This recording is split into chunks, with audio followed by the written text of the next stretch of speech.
This is a podcast with no rules, no boundaries, and no expectations. It truly just is. These are unscripted conversations with those that I have real relationships with. This is not an interview or informational podcast, but a podcast of true witness to the living example of healing through relation 2 by 2. This podcast is a space for us to meet fully in the present and allow the miracles, love, and light to shine through. A reminder that we do not wake up alone. We remember the truth together, 2 by 2, as the light reveals itself in the space between us. We are back again with Cease. I am so excited because in this episode, well, first of all, I have a huge shift. I came into this call kind of like, about it, and just in a space of what I call like 1D paper, and just feeling a little heavy. But obviously the resistance I felt towards the call is exactly what I needed to help shift and move myself back into a state of witnessing the miracles all around. But we also talk about Cease's book even more in depth. So spoiler alert, we do talk a lot about the overarching themes of the book in some smaller details. So either hit pause and go quick read the book, or you can go ahead and listen through, and I think you will have an even more beautiful understanding of the book, The Mirrored Window. But I am so excited. Again, we just dive deep, and see, she's just so wonderful. She has her own podcast, and you always get to see how that shines through in our conversations, because what I love is she so often turns it back around on me and asks me questions. So today she asked me what gravitated me towards, or gravitated the course towards myself. And so you get to hear a little bit about how I found my way to A Course in Miracles, as well as just so many other things all about mirrors and relation and flow and boredom and just seeing everything for what it truly is. So without further ado, this is another beautiful podcast filled with opportunities to receive the love, the light, and the miracles, as long as you are open to both receiving and perceiving. So we're so grateful for you to be here. As always, do all the things like subscribe, blah, blah, blah. And here you go. Bye-bye. All right, here we are again for a second time. And before we hit record, like I was saying, I'm super excited because I did get to finish your book.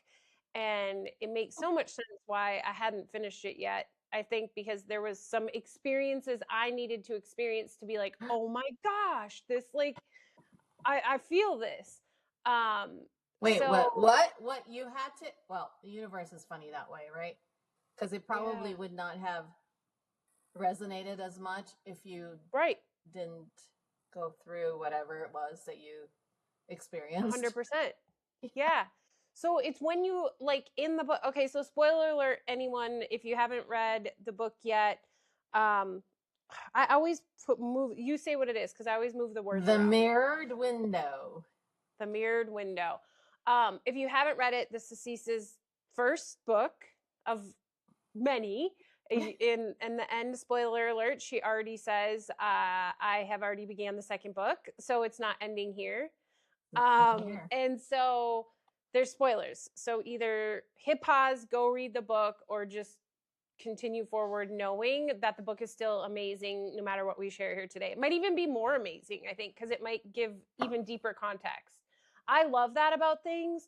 Like Julie, I was talking to her the other day, and she's going to see this author speak or something, and she's like, oh, because her book looks interesting. And I feel like a book can be not the greatest, okay read, but if you meet the author first, and then it's just like a whole new level. You have a different level of commitment, a different level of like voice that's coming through, because I'm pretty sure in your book Julie showed up. I'm pretty sure there was moments where of her life were woven in, and then at the very end when I read your like acknowledgments and stuff, I was like, I knew it.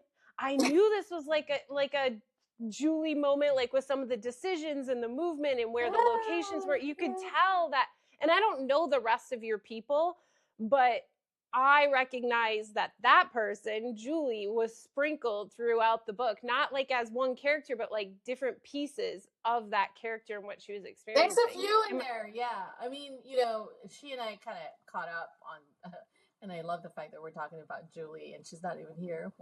We have to get her on sometime. I know. With us, because so she and I caught up on Sunday, and we talked not about the book or anything like that, but we were just catching up, and we both said, it's like the mirror, right? The mirroring of people.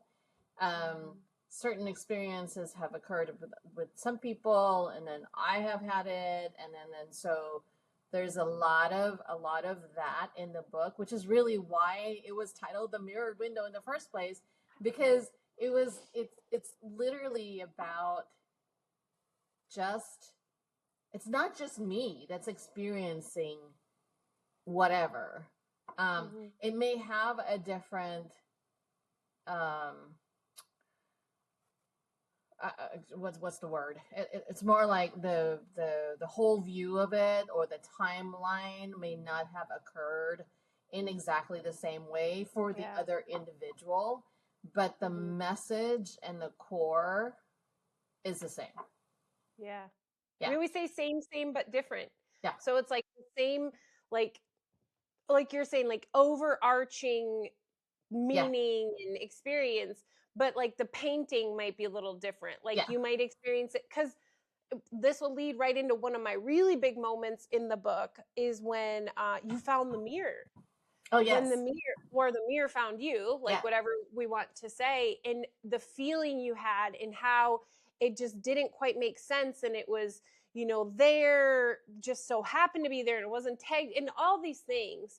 And so there's been a couple moments in my life like that. Once when I was in Mexico, this unicorn head that just randomly showed up out of nowhere that was beaded.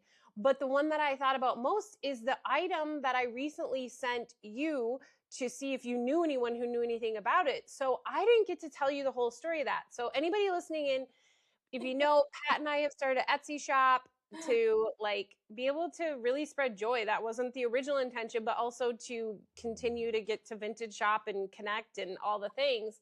But we came across this brass and copper, I should have Patrick hand it to me, brass and copper inlaid, like it almost looks like a vase, but it's actually a holy water vessel from the Middle East. It could be India, it could be anywhere in the Middle East, and it represents the two rivers, because there's copper and brass. Pat, if you have them, you could bring it here.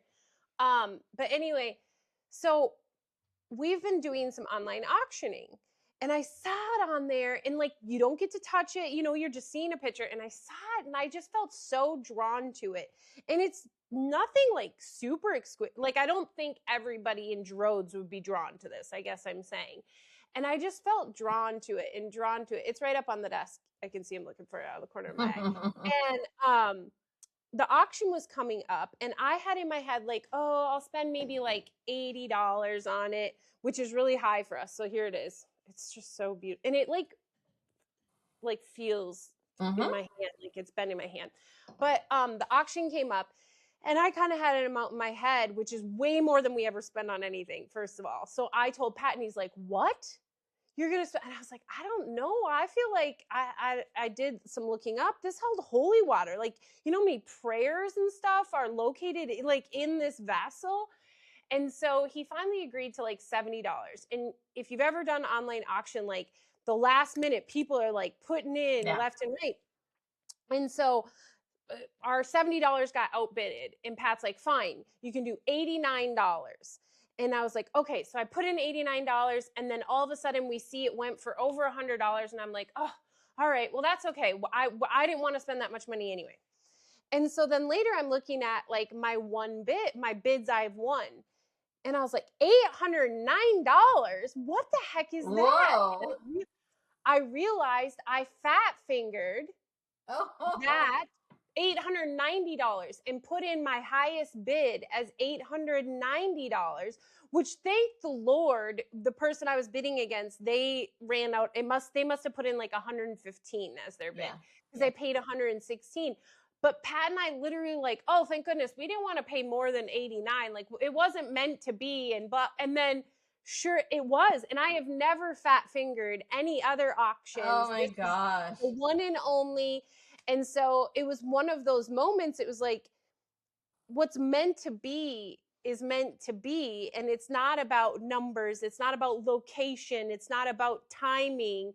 It literally will align no matter what gets in the way, including like our preferences of like, oh no, only 80, 89. And it was like, nope, we're going to fat finger that because it is, you have to go higher than that. And so, like I shared with you, it feels like we've always owned this. Like, and it was probably, well, again, it's part of you now, right? I mean, it was supposed to. And in your book, it literally could have been, I mean, like, that's the cool thing where she's like, oh, like with the names and the places and she's like, oh, now I know, because the timeline is exactly like how quantum physics teaches us. Like, this doesn't even have to be a belief you have in something grander, but quantum physics shows us that time is all happening at once. It is not a linear thing. It is literally like, like, I don't even know how to explain it. And so your book plays on that, because we weave in and out and back and forth. I love it. Absolutely. Well, that's exactly right. And then if some of the spoiler alerts on the book is like how the main character, like she started out really old, but then she kind of meets her young person, and then the portal to meet the young person the young version of herself was through the mirror. But if you really think about it, the mirror is that quantum field, right? So, because it's happening at the same time, regardless of wherever you are. But at the end of it,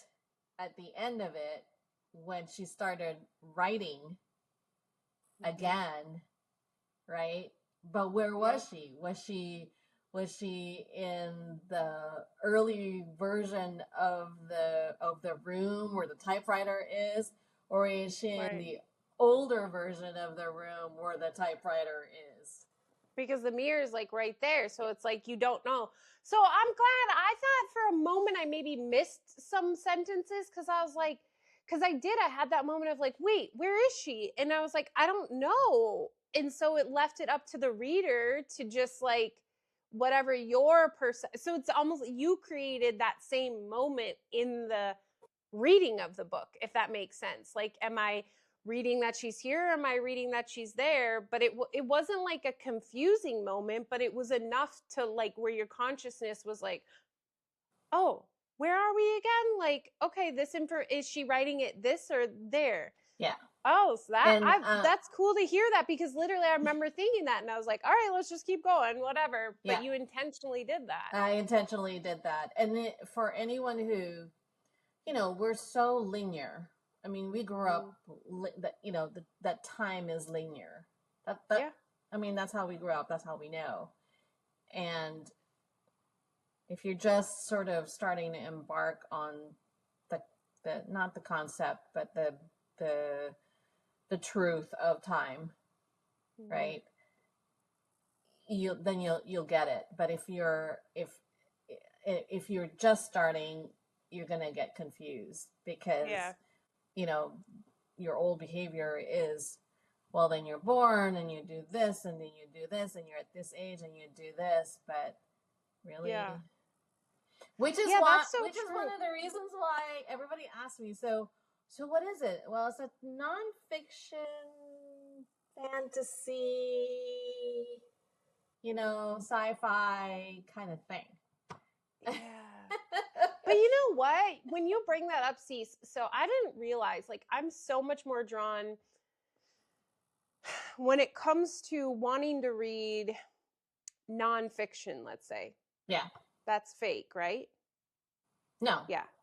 Fiction. When I'm wanting to read fiction, I get those confused sometimes. But anyway, when I'm wanting to read, yes, nonfiction type books, I tend to gravitate in the fiction section, sci-fi, fantasy, because I see more like they fit right. They might as well be right next to the romance or to the, because to me, a lot of times they're actually more realistic from my perspective now than the other books are anymore. The other ones are like, yeah, but like there's so much more happening that you didn't. So it's almost like it's like when you move from when our TVs switched. That's what comes to my mind. Man, I was like old enough to buy TVs and everything, but remember that rapid we went from like tube television to like 7 whatever to 1080 to 3D and then 4K and then I don't know where they are now. Now it's like metaverse, right? Just go interact with the damn thing. You don't even have to like watch on the screen. Yeah. That's what like it feels like for me is like when you read a book that's very probably like the one my grandma used to pick up, at the grocery store, those like what they call them like smut novels, the romance, the like dirty romance are like $2 on that stand in the corner of Cub Foods. Very just flat, right? Literally, you're just getting a lot of sex, a lot of romance, nothing else. Yeah. So it's interesting though, because I wonder is as we expand and more universally view from what time really is and how like this interwoven holographic universe, essentially, that's a really good book, PS. If anyone's listening in and they're like, what the heck are you two talking about? Oh, I know. It is a great book. I have that one. It's in the library. Yeah. Yeah. It was probably one of my first like real introductions to like the quantum theory, and it brings a lot of the things we already know, like phantom limb and stuff, and it helps you to understand like, oh yeah, that's normal. Like we believe people have phantom limb, then why not X, Y, and Z? But I wonder like how that genre will shift. Will that genre actually hold the majority of the books movie? You know what I mean? Because I do notice more and more when I buy a book that, nowadays they all have like 30 tags, but it seems more and more that that's one of those two is a pretty standard tag on most books these days, even if it's like the 5th tag down or the 6th tag, but sci-fi or fantasy happens to be in there. Yeah. I don't know how we got on this. Yeah. I don't know either. Cause I said, well, what section is it? And I was like, well, obviously it's adult and obviously, it's a fiction and obviously it's, fantasy, sci-fi. Yeah. Yeah.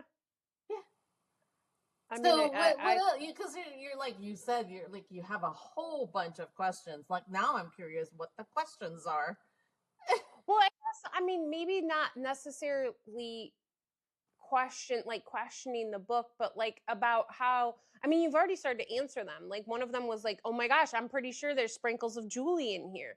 So you already answered by saying like it was like accumulation of your mirrors around you created this character in her mirrors, right? Is that yes. So there's a lot there's a sprinkling of a lot of mirrors in there.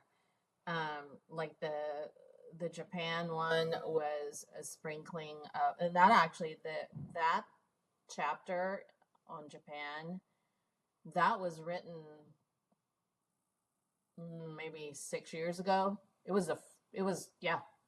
I wrote that chapter I wrote that first, not knowing what chapter it is, but I wrote that first. But that was a mirror of another person, earlier in my life who I knew. That was a mirror. That part was a mirror. The character, not her, not the main character, but the antagonist character, the old samurai guy, is actually a mirror of an elder Japanese monk and it was a mirror to me. So there's a lot of things in there, because really the antagonist and the protagonist are kind of intertwined together. They're really not different. Yeah. Yeah. Yeah. I think a really strong was the search for him. I really loved the I don't want to say concept, but the overarching behind it. Like we talked at the beginning of this call about how we all have same but different, and we seek the same. It's like it's kind of when this might be a bad example, but like people who become addicted to something, it's because they had a feeling at one point and they think the feeling came from that thing, so they're constantly going to search through it instead of realizing it was within. So that's what I felt with like the samurai. But yeah, the character, yeah, the character felt a significant way and familiarity with this samurai. So then she felt that was where it was in the samurai. So then her search was for that specific person, even though they were open to him being in a different location, right? Which is huge, because I think that's also often we still correlate those two, but it's usually the first to go, I think, is the location. Yeah. Then we're like, okay, well, I couldn't find it there, so it must be somewhere, but it's got to be that thing. And they never found him, but it was like when the moment they surrendered, and they're like, okay, we're probably not going to find him here, is the moment they found him there. I mean, he wasn't the samurai. He looked completely different, and he was completely unsuspecting. But it's such a testament to everything. Not that you will always find the actual thing you were looking for, and she doesn't find the actual thing she's looking for, but she's reminded of the feeling within she received. But she could only be reminded of that internal feeling and experience it again when she surrendered that it had to be given to her a certain way. It had to be mirrored to her through a specific, it could be an event, individual, whatever it may be. So I mean, I think the whole book is so beautiful, but that I think was a really, I don't know. I don't know about like writing books. I remember learning in school, like there's a climax and there's a blah, blah, blah, and all these different things. But I feel like that was a very climactic moment in her internal discovery. dialogue. Yeah. And discovery and trust, her internal trust. I feel like a big piece of trust happened there. Yeah. And it's subtle. It wasn't huge. No. It was subtle, right? I mean, it wasn't, and there's a subtle description of how the samurai or this person and her are really one and the same, but one has more of a knowing. Yeah. Because he travels in a different plane. And if you really think about it, your higher self is that way. Mm-hmm. Yeah, that's what I felt like. Yeah. Yeah. That was like her little, not her little, but her higher self, her guide, her whatever the intuition, whatever you want to call it, really. Yeah. Right? I mean, that's what it is, until to the point where she learned to trust that she has the power to recreate. Yeah. So fun. Yeah, it was so good. Thank you so much, and I'm excited for book number 2. Yes, so I started like I said before, it's not so there's going to be a series for this, but it hasn't bubbled up yet, because but there will be probably a development of one of the characters, that again, another subtle character that we don't know too much about. The second book is a completely different story line. But I feel like what I love at least about, I guess this is the thing, like I'm finding more and more of understanding with books. Like I wasn't a big reader until again recently. I loved to read as a kid, and then there was of course a moment in time that scarred But and we stop. Yes. yeah. Yes. It became a chore instead of an enjoyment piece.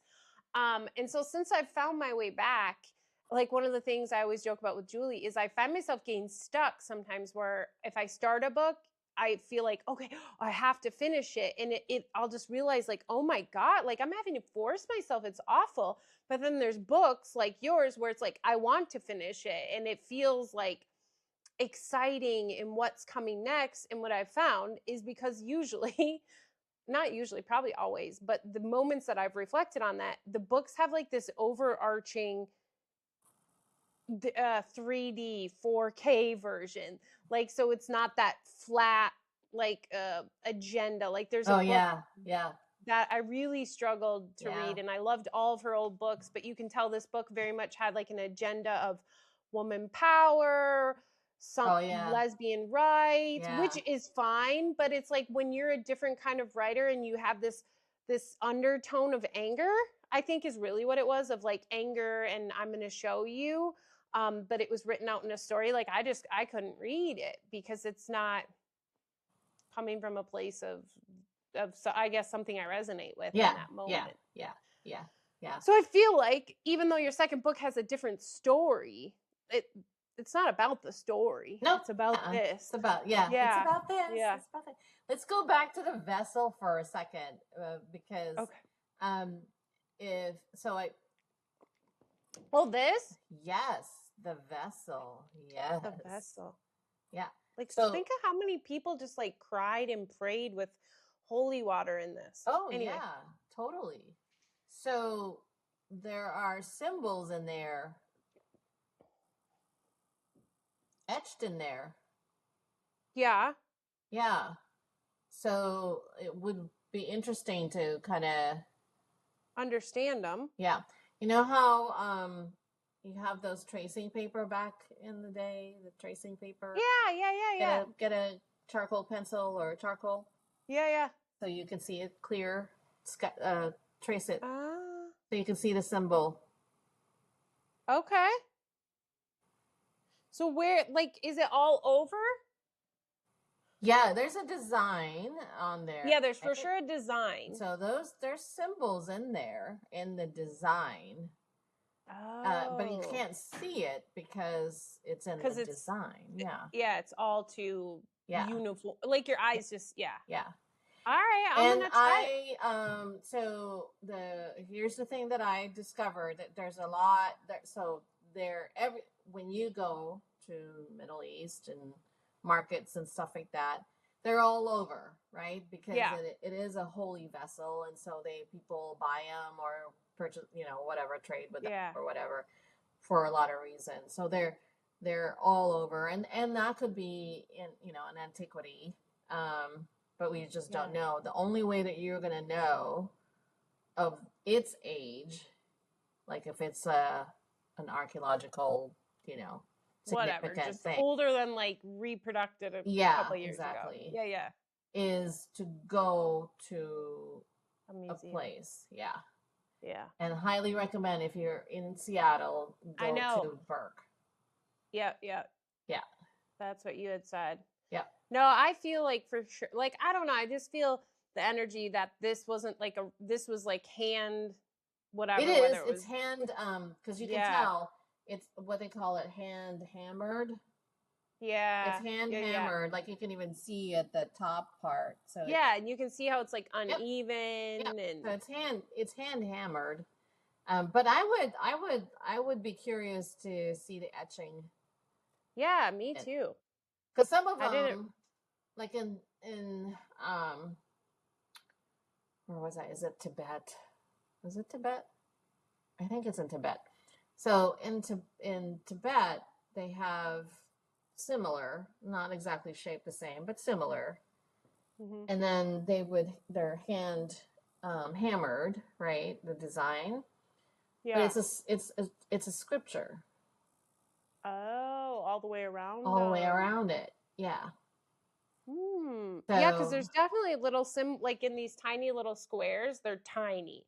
There's little like something's going on inside of those. yeah, and it could just be a design, but it'd be kind of cool to To sort of see. to see. Yeah. So that's an old trick of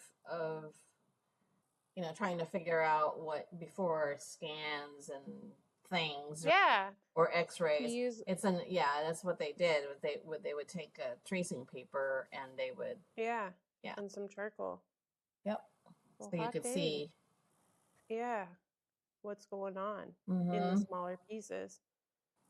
Well, cool. Thank you for that tip. And for sure, like at this point, even the other day, we kind of went back and forth just talking about it again and like, what is this? And I was looking into it more about like, okay, well, what should I just list it as, even not knowing what it is? And I was like, I'm not ready to get rid of it. So I feel like I would like to know like more of the story of it. Like you said, bring it to a museum, and even if it isn't old, we know the museum would know more about like the whereabouts it Why they came from, use because these it, how they use it. yeah. Yeah. Well, and I know like when I do research on it, it talks more about like they're it's broad in the Middle East. So like someone could help tell me like, because these symbols and stuff do mean more of like where in the Middle East, like what town it could have been, or not town, but whatever. So that would be cool. What region and stuff like that. The other Yeah. another would be place would be to go to a local temple. Oh yeah. Hmm. I If didn't there's think of one in that. Spokane, I don't know if there's one in Spokane. Yeah. Well, I'll have to look. Yeah, I Hmm. didn't think of that Hmm. too. Because they'd be like, "Oh yeah, this was ours. We don't like we had it here in the temple, and we donated it to Goodwill the other day." Oh, this is the one. Or something, sometimes, they will have a story. They'll have a story about how it's used. The temples Oh yeah, always will have something, yeah, for sure. 100%. Yeah. Well, interesting. The other day I was at an estate sale, and just the connections you make. But I fell in love with this painting.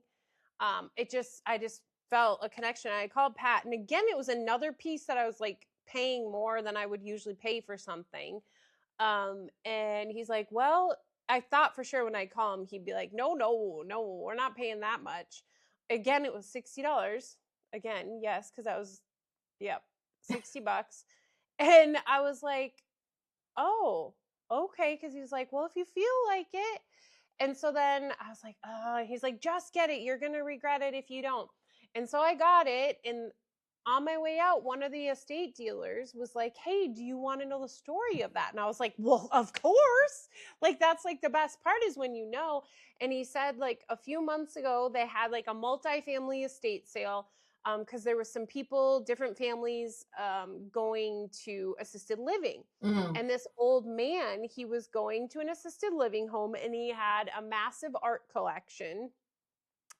And that one painting he wanted to take with him to his assisted living. But he died on Valentine's Day this year and it never made it to his assisted living. I was like, oh, you're going to make me cry. But just to know, like, that was so deeply loved and valued and brought joy that out of his entire art collection, he chose that. So that has just been so fun, is like hearing other people's stories around different There's items. definitely a story there, a memory of some sort that just resonated with him. Much in the same way that you're like when you're seeing something and you're just drawn to it. Yes. There's something there. You almost have to kind of listen to, so why am I feeling this about that? Right. And it's almost like sometimes it's a feeling of the person that used to own it or that did it, because it comes back. Yeah. It resonates back on those material things, whatever vibe it has or energy. But I think it goes into like your book, the concept of your book too. And the more, for me, that I feel the veil lighten, that's, I think, a universal word, but feel closer to truth and to my highest self, and having what I call, prayer all day long, being in conversation. with God is I find it's because like I actually know the future, but I don't know the future, if that makes sense. So an example was this spoon rest. So again, 33 Joy Street, our Etsy shop, has really transformed into like the ability to get new stories out to people. We make a story about each item that sparks a remembrance of the truth within yourself. And it's on a little note card and you can't unknow it. So I'm a firm believer that when I'm drawn to these things, it's because I'm drawn to the connection that it's going to create or has created, right? Like this definitely might create another one in the future, but I can feel that it has. Yeah. Which the has could be the future. So the spoon rest, it was like Sears Roebuck, 1978. It was at Goodwill for $1.99. And it just was like kitschy cute. It didn't make any sense why I bought it other than it was kitschy cute. And even afterwards, I was like, should I have really bought that? And I was like, I couldn't imagine not buying it. And I posted it on our Etsy shop. Pat's like, yeah, put that up. And I put it up. And less than 24 hours, it was purchased. Wow. And the lady was so grateful she had been looking for it. And not that the things matter. Like, yes, we're using things as the avenue. But you know how I knew, Cease, that feeling of buying it, like it was like a reiteration, a wink to me from my highest self being like, this is what we're talking about. Her last name was Miracle. Oh, wow. Do you know anyone with that last? Like, No. I didn't even know that last name existed. No. As a last name, right? So to me, it was like a wink that, oh, the drawing to these items is because like I'm already sensing the connection that's waiting. Yeah. And I will tell you, sometimes my ego gets in the way and sees something and is like, oh, money. Yeah. And that thing, I don't think will ever probably sell and it will be donated back. But it's navigating through that. Yeah. And that's just like, it's like you're a book, you know, like that mirror. If it was like, it was never about the mirror. It was about the mirror giving her permission to realize what she'd already been doing. Yeah. Yeah. Well, and as you were talking just about that item,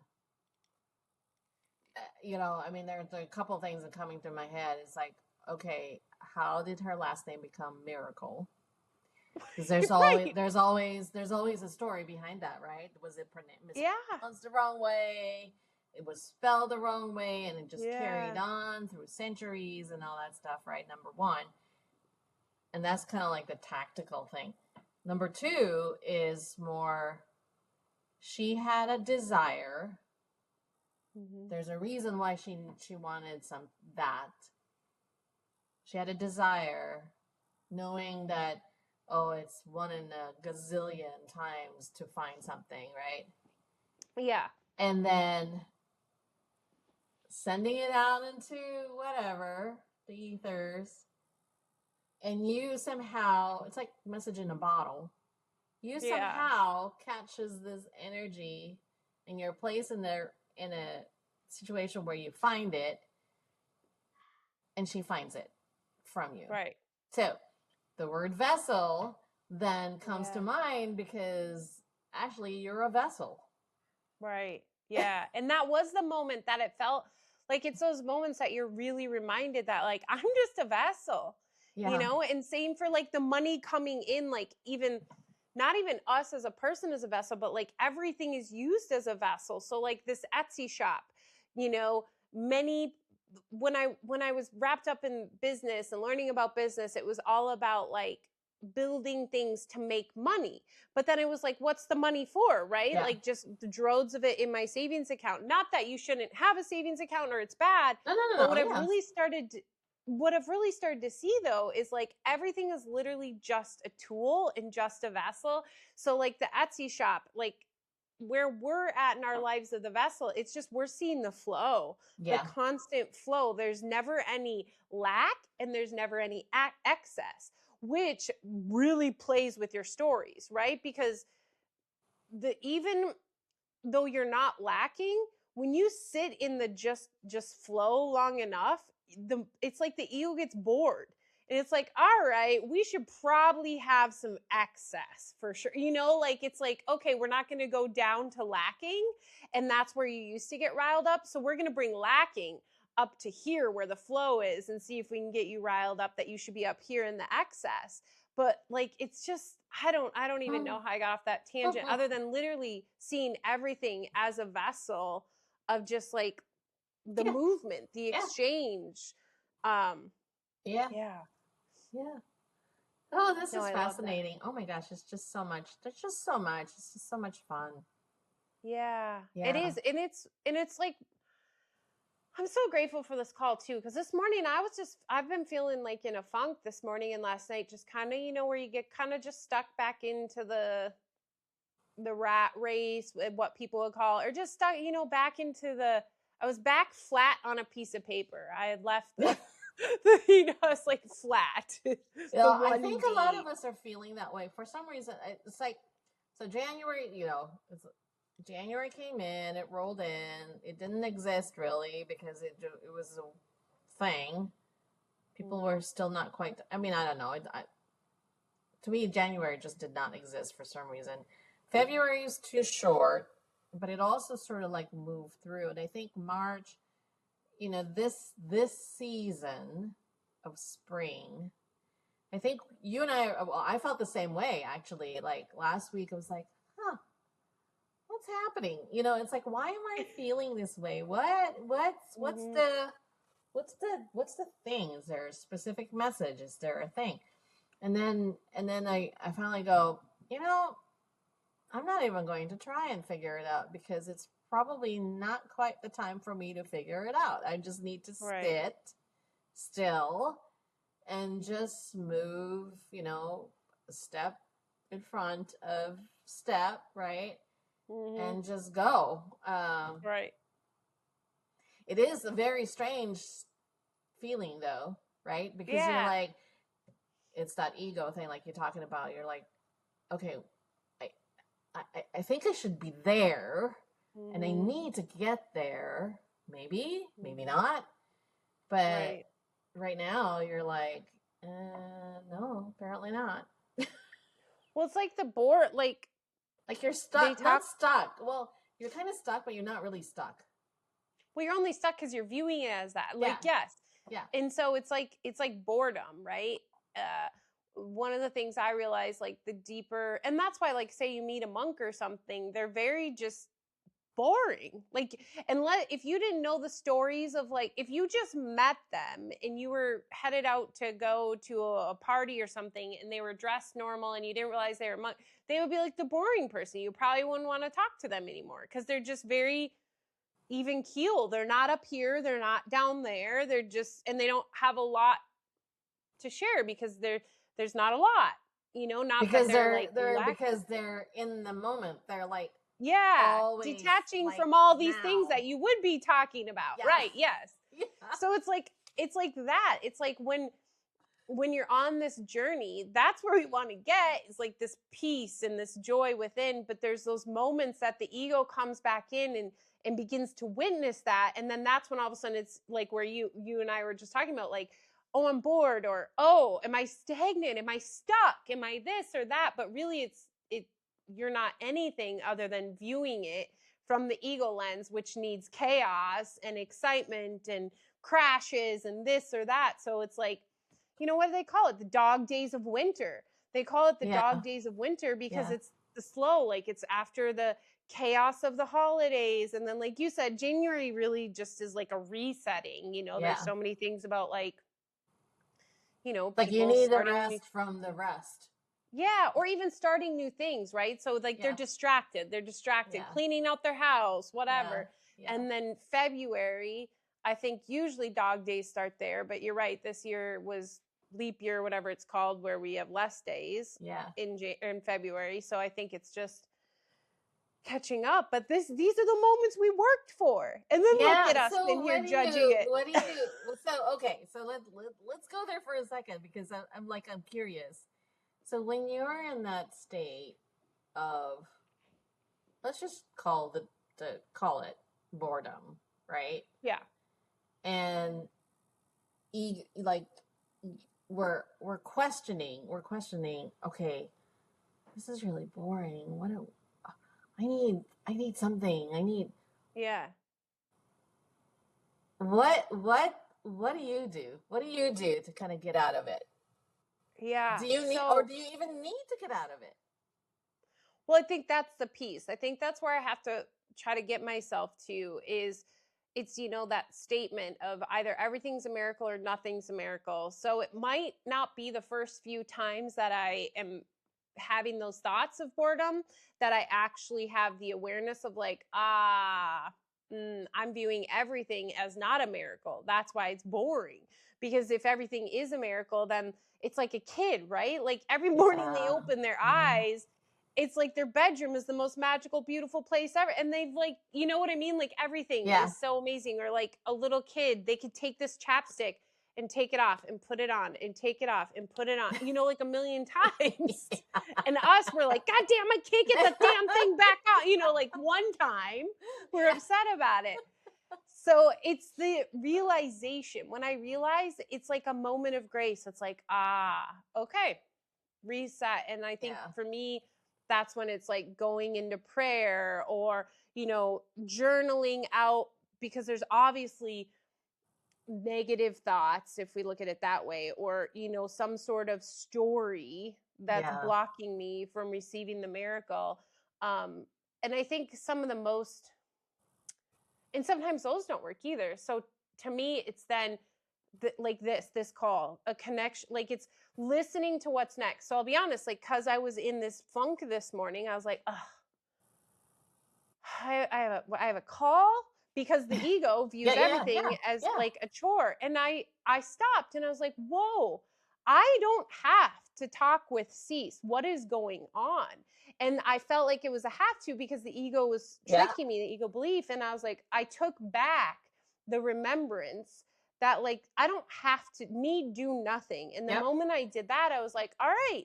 And I kind of slowly found my way being like, all right, here we go. And then this moment shifted me. And that's why the ego belief system wanted me to not have this call, because it was the thing that was going to reset me back into, yes, everything's a miracle. So a lot of times it's the thing that I feel the most resistance to that actually is what is going to respark the joy. Oh, interesting. Interesting. Because, you know how sometimes you're like, it's just going with the example that you have, like on a day to day, do I really need to talk to that person? Do I really need to go to this thing, to this event thing? Can I make an excuse? I mean, it's that, right? It's like, I really don't want to go, but I have to go, kind of thing, and then, and then you go, or you talk to the person, but then you go, and you're like, okay, I get it. That was a good connection, or that was a great meeting, or something, right? Yeah. Funny, because like literally last week, I had one of those where I was like, I really have to go, but I really don't want to go. And then what shifted was, don't have any expectations. Just you have the time. It's on your calendar, kind of thing, right? Just be open. No expectations, and see what happens. And it was one of the best hour and a half that I went to. It was like, oh, okay, that makes sense. Well, because it's our agenda that gets in the way. Like we believe we know what makes us happy. That's like a thing, A Course in Miracles talks about a lot. And I think the Bible says it in its own way. And Buddhism like lets us know, like, because with material things, like all the different spiritual ways of thinking have their own version of, you have no clue what actually makes you happy. Right. And so it's a practice of that. And I think that's what's getting in the way. That's why we feel bored, because we believe when things aren't active, we can't be happy. We can't be joyful. We can't see the miracles, And so it's like this block comes up. And what I've realized more and more is that when I'm in those states of being, it's so crazy.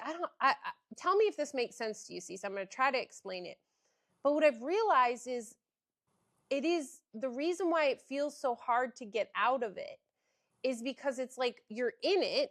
And so then you feel shameful for being in it. Not, this isn't happening consciously. This is unconsciously. So you continue to punish yourself. So then you continue to avoid or not feel excited for the things that might pull you out of it because you feel unworthy of being in this other state, like in the state of boredom versus the state of joy and happiness, because you got yourself here. And so then it's like the pattern repeats itself. And that's why I said it's usually leaning into the thing that I feel the most resistance to, because that's what's going to be the pattern interrupter to my thought process, because I'm stuck in the shame guilt spiral, not consciously. Like that's the big thing. People are like, well, I'm not like shameful or guilty. It's like you don't consciously feel that way, but it has got you into a loop of like, I shouldn't be here. I'm not worthy now because I'm not seeing everything as a miracle. And I know everything can be a miracle. No, absolutely. So it's like you're punishing. I agree. I think we do that to ourselves without knowing that we do that to ourselves, right? Because there's this sort of like the unworthiness sort of feeling. Interesting. Yeah, that's what I'm starting to see more and more. And like, I was having a conversation with someone who was talking about how they really want something in their life, but yet their actions wouldn't appear that way. The things they're doing are not setting them up for those opportunities. And so once they brought awareness to it, they started setting up opportunities. So it was never about just changing at the level of form, right? Like what they were doing. It was they had to work through all the stories I'm talking about that were keeping them stuck in this I'm unworthy cycle, because it plays back here. So consciously this person wanted the thing and they're like, what? I want this. Like I'm, but my actions, now that I can see them, don't look like I want it at all. But they would have never been able to see that in their actions until these stories of unworthy got worked through first. And so when we're in this like moment of boredom, it's almost like a smaller version of that. And it's kind of like when you practice that muscle in the smaller moments, then those bigger moments, it becomes easier and easier to like course correct. So I'll tell you the story of the thing that I was supposed to go to. That I actually went to. So it was a luncheon reception, all women. It was like a women's leadership event, and it was brought on by someone who's been in the community, well regarded in the community, and obviously done really well for herself, all this stuff. That the family's been around and all that stuff. So so she's not a young woman. She's she's probably in her 70s, I think. Anyway, but really, really well regarded, right? And then I was invited. Okay, so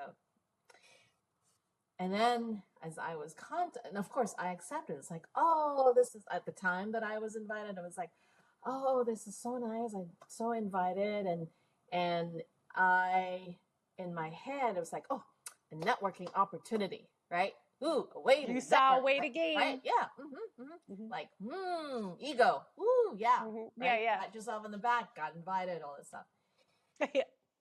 Then I go, and as I'm driving there, I'm saying to myself, why am I invited to this thing? I am not on the same caliber as the women that are attending. Because the rest of the women that were attending are women that have been around, also well regarded, the whole bit, And I started to sort of downplay myself, start sort of like beating myself, like I don't deserve to be here, right? Because I'm not at the level of those people. I was like, oh my God. And then, so here's what happens. As I'm getting close to the gate, and this house to the is gate. beautiful. You're almost to the gate. To the gate, almost to the gate. Get closer to the gate, and this house is, you can see the house is beautiful. They have ballet. I mean, you know, and it was like they have a tent outside. I mean, it's just beautiful. It's like a movie. It's like a movie, exactly. So I'm like at the gate, and I finally just like said out loud, damn it, Cecilia, what the hell are you saying to yourself? Like, I gave myself a scolding because it was like, you're here already. Just go. You get to meet some incredible women. Some of them may be even somebody that you admire, and, you know, the whole thing. I mean, I was like beating myself up in a different way. From I don't deserve to be here, I'm not in the same caliber, to snap out of it. Come on, you're a part of this committee or community, and you know, just go. That's what happened. And then you had an amazing connection. And I had an amazing time. But to use your own stuff not against you, as a mirror to you, Cease, your book literally shows that everyone is a mirror for her. So it's like these people are actually you, right? Like, and so it was like your fear of being confronted by these versions of you because you were not like fully willing to see it in yourself. And then, you know, your highest self, AKA you talking to yourself, came in and was like, but this is you. Like, I mean, those weren't the words you said. Yeah, like this is you. Yeah. Like you're interacting with yourself. I was swearing. I was using the F word and, you know, all this stuff. No, you had a point to get across. Like those words help you get your point across. No, that was. I love it because of what amazing. Came of it. Like that's what I think the best piece is like you got over your damn self. Yeah, that's what it is. Yes. Why do you, and like, you know, it's like, why do you think you don't belong here? You've done your work. You've done stuff. Your experience. You know, what do you mean? And in reality, if you start to really think about it, so coming home, I journaled a little bit about it, and they started to reflect. I was like, in their eyes, in these women's eyes, or whoever sent me the invitation, you're one of them. You know? And I go, oh, okay. I get it. But we don't listen to that often, though. Like this past week, it was kind of like, oh, what am I supposed to see? I'm not seeing any change. What is it again? But I love what you said, though, that everything is a miracle. You lose track of everything is a miracle. Yeah. So, yeah. Well, and I think the thing is, too, for me, the statement of get over your damn self, I feel like that came from like a movie like Steel Magnolias or something. Or Fried Green Tomatoes. It feels like one of those movies. Yeah.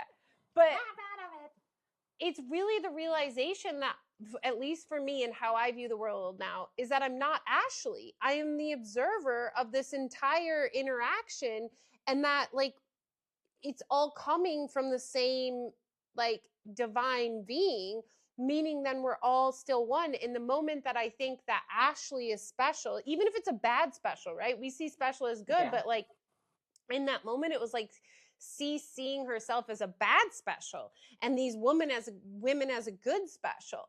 So you were seeing it as separation. You were seeing it as not the oneness that exists here, but that you are separate from them. And yeah, maybe it appears at the level of form, you know, that they are doing things that you quote unquote aren't doing or are doing or whatever.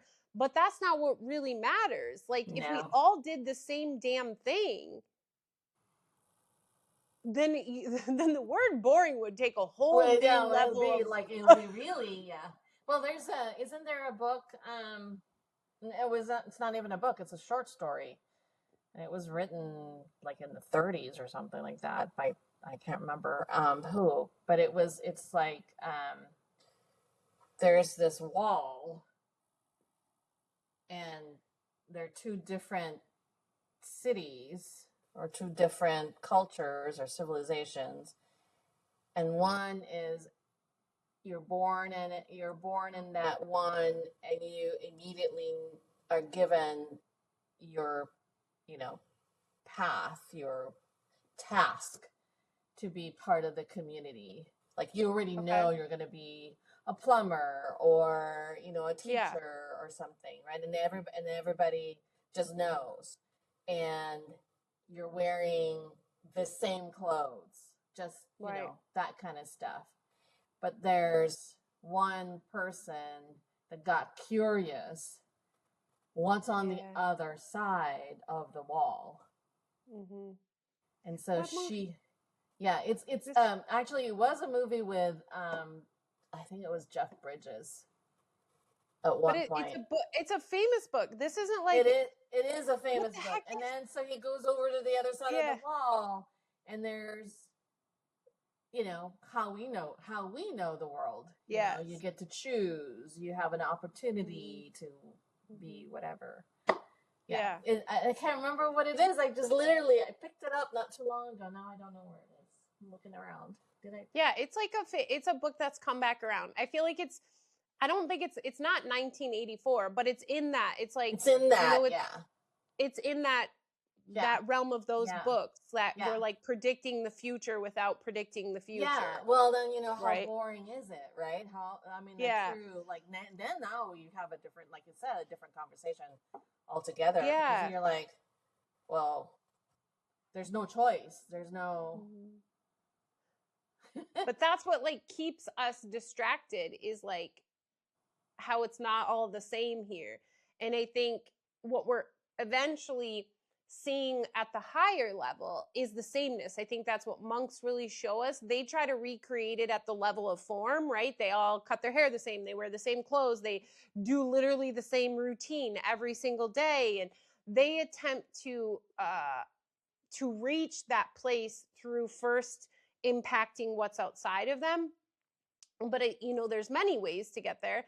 And the Course in Miracles really teaches you to work from the inside and start to view same but different, right? So like those women, same but different, same because they're a part of the same one. They're a mirror of the same one that you are too, but their painting appears different in this moment. The movie, like think of the book we just talked about, even though we can't think of the name. So if anyone listens in and can think of the name, you can post it below, because I think we gave it up descriptors.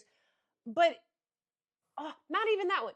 I've been realizing in these books, now that I've got back into reading, that every single book today is somehow based off of like a Jane Austen book from back in the day, or a Shakespeare play, or because it's the undertones, right? And I didn't realize, I started noticing like in the reviews and stuff, it was like, based off of King Lear, based off of Hamilton. And I was like, oh, I thought that meant like it literally is the same, but it's not. It's just same, but different. So it's like a tragedy, right? And if it's a tragedy, you can say it's based off Hamlet. If it's a comedy, you can say, you know what I mean? And so that's what you start to see in the world is the same, but different. And you can appreciate the different, but you start to realize that if things aren't appearing different, right? Like when we're feeling bored, it's because we're looking at the level of form instead of the miracle. The miracle sees it all as same, but the same isn't boring. It's like miracles, right? And that miracles are like, exciting and beautiful. Yeah. I have a question for you. Yeah. How did you get I will use the word attracted, because it's a magnet. There's a reason why it's a magnet. How did you get attracted to A Course in Miracles? So, um, I don't think this is the first lifetime. I mean, there was even a point that I thought I was Helen Schuckman inscribed it. I don't know whether, but it is true at the same aspect. Like the more the veil's lifted, I realized like, oh, we're all one. So it would make sense. I would feel that connection to that and whatever. But, you know, after my divorce, I, you know, self-destructed and then really went deep into personal development and then kind of lacked full fulfillment there, so then started to shift to like a little more spiritual personal development.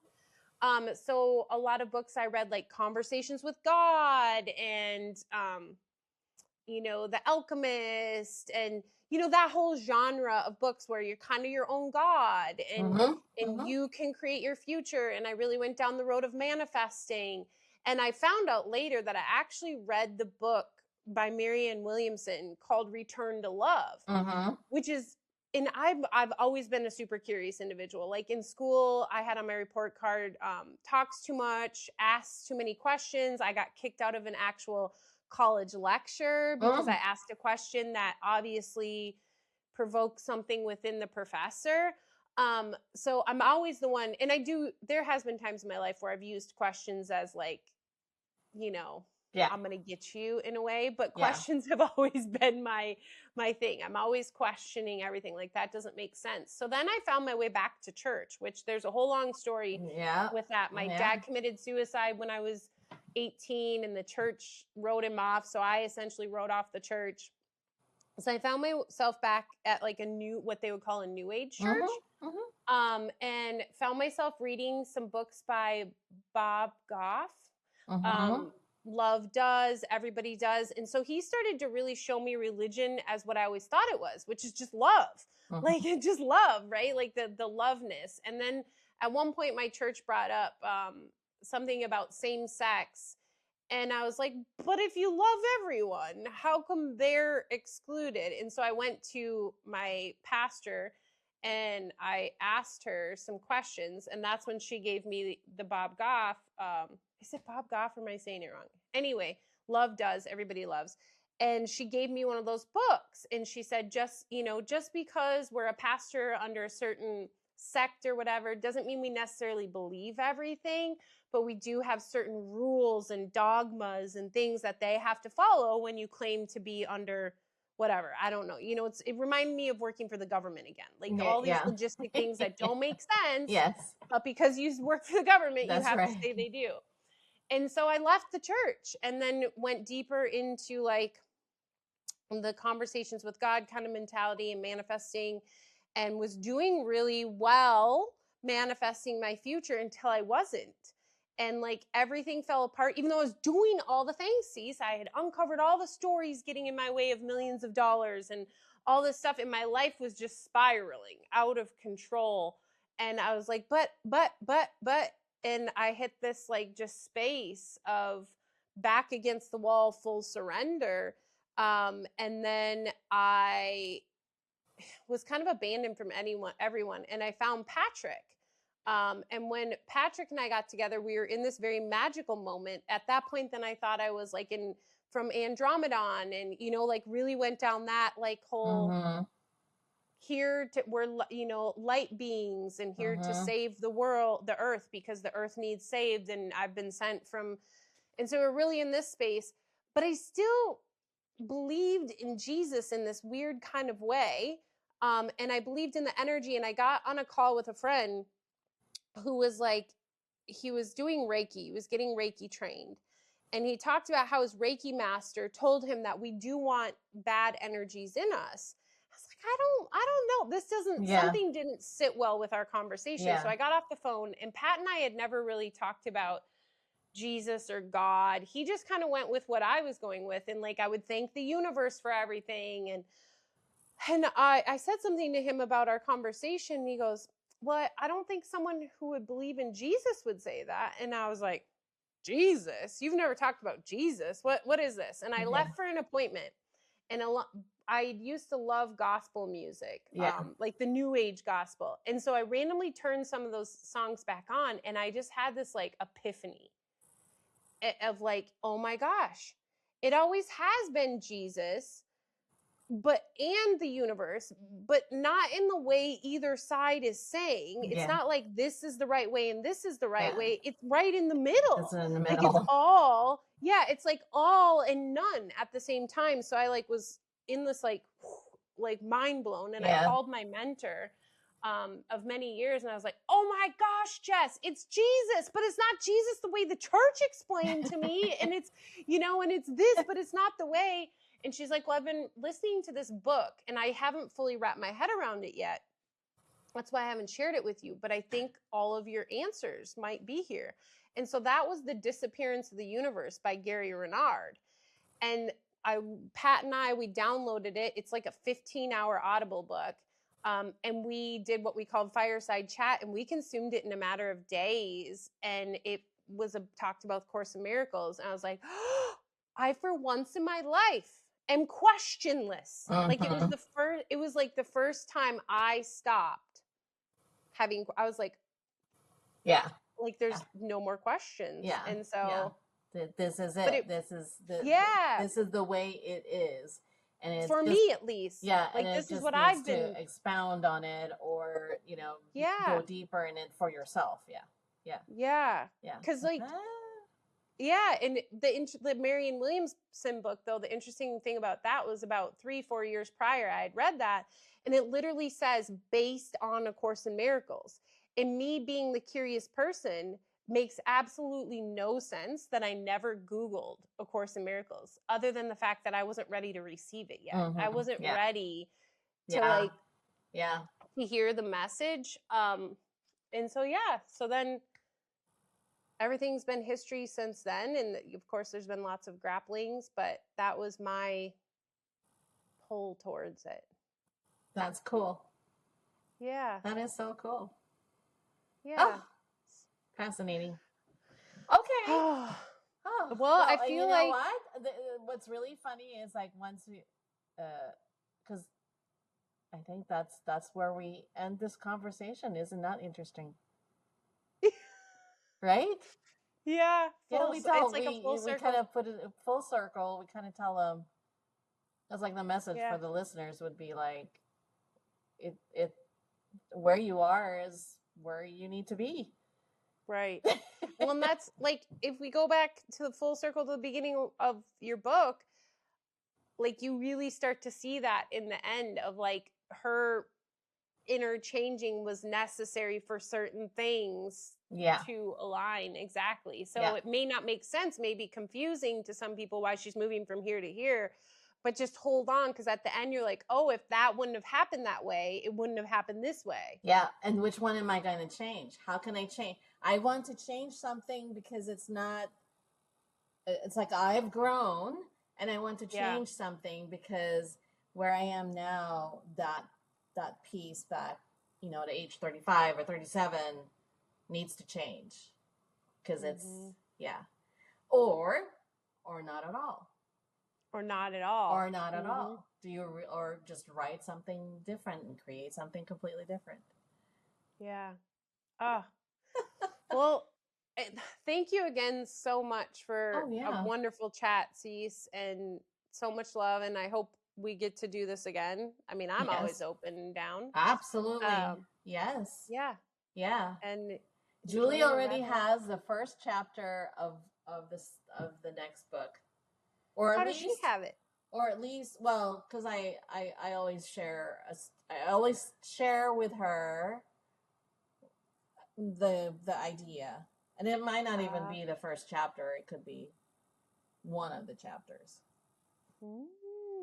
Yeah, she's got an idea, but it doesn't even tell you anything. What I sent her was just kind of like a snippet. It doesn't even tell you exactly what it is, because it's still forming.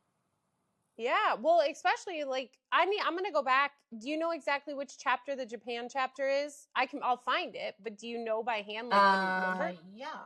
Well, I have it. Yeah, I have a Kindle. It's super hard. I don't know. It's not the same to navigate a Kindle as it is to navigate a book.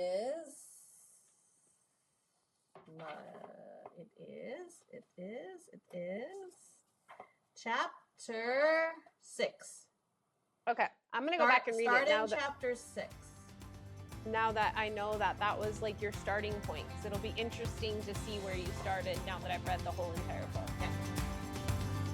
Well, thank you so much, and thank you to anyone lining. Yes, thank you. We're so grateful for you tuning in, and we'll be back soon.